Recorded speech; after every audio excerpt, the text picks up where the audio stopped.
ओम नमो भगवते वासुदेवाय नमः। ओम नमो भगवते जगन्नाथाय नमः। प्रिय ज्ञानी सज्जन मु निरंजन दास कान्हा आपण मान अति श्रद्धा करुवा पवित्र बाणीमय आज अध्याय को आपण मानकु विनम्र प्रणाम जनाऊँगी। प्रिय बंधु आमर कथा थिला ना प्रत्येक दिन से शरदाकर गृह सेवा पाउचंदी सन्यासी भगवत एमती सेवा पाइबा चली थाए। दिनकर घटना शरदाकर बा साधु जाइथांती साहुपण करने अन्य पड़ोसी ग्राम को दैवत तांकर देह असुस्थ हो पड़ा। से जनके खातक घरे रहीगले। सुवर्ण सुजोग खोजुला किए से ना से छद्मवेशी सन्यासी कौन है जेते बेले संध्यारे खाद्य नहीं आसीचंती से साधु शरदाकर द्वितीय पत्नी रत्नावती आज्ञा देखा बहुत सुंदर रूपर जेपरी गुण सेपरी यही भगवत नामक सन्यासी रत्नावती सुंदर रूप को देखी मन भितर बहु कुस्वभाव सृष्टि कर बसी प्रीति भिक्षा करने आगमन हो पड़ी। जितेबाला से खाद्य संभार थोड़ी संगे संगे से सन्यासी रत्नावती को कहले मु तुम सहित सांसारिक जीवन यापन करने को चाहूँगी। तुम रूप में विमोहित मत तुम्हें प्रीतिदान कर। यही कथा जितेबाला आज्ञा शुणी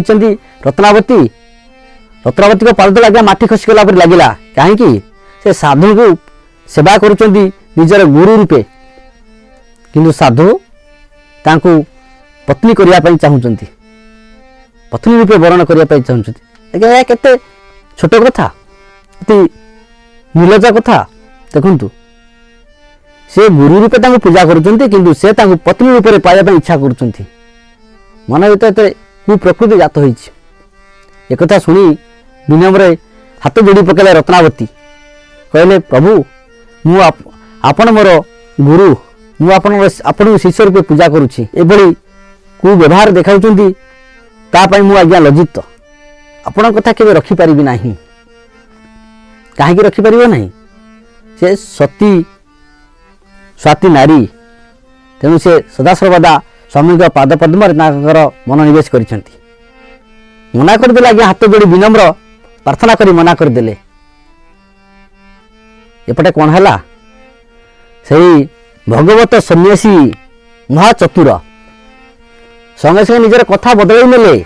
कौन कहले नाई मु कौन सेमिति कहूँ मु तुम मन को आज्ञा परीक्षा करी ना तुम मन को मु बुझुली ना किपरि स्वभाव तुम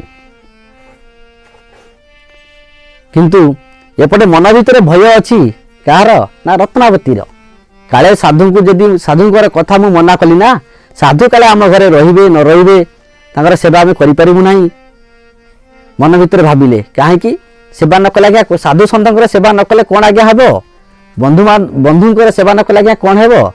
आम भागवत आज्ञा कौन लेखा अछि जागरु अतिथि बाहुड़े से प्राणी प्रेत मुखे पड़े तार संचित पुण्य जेते अतिथि संगते बाहुड़े।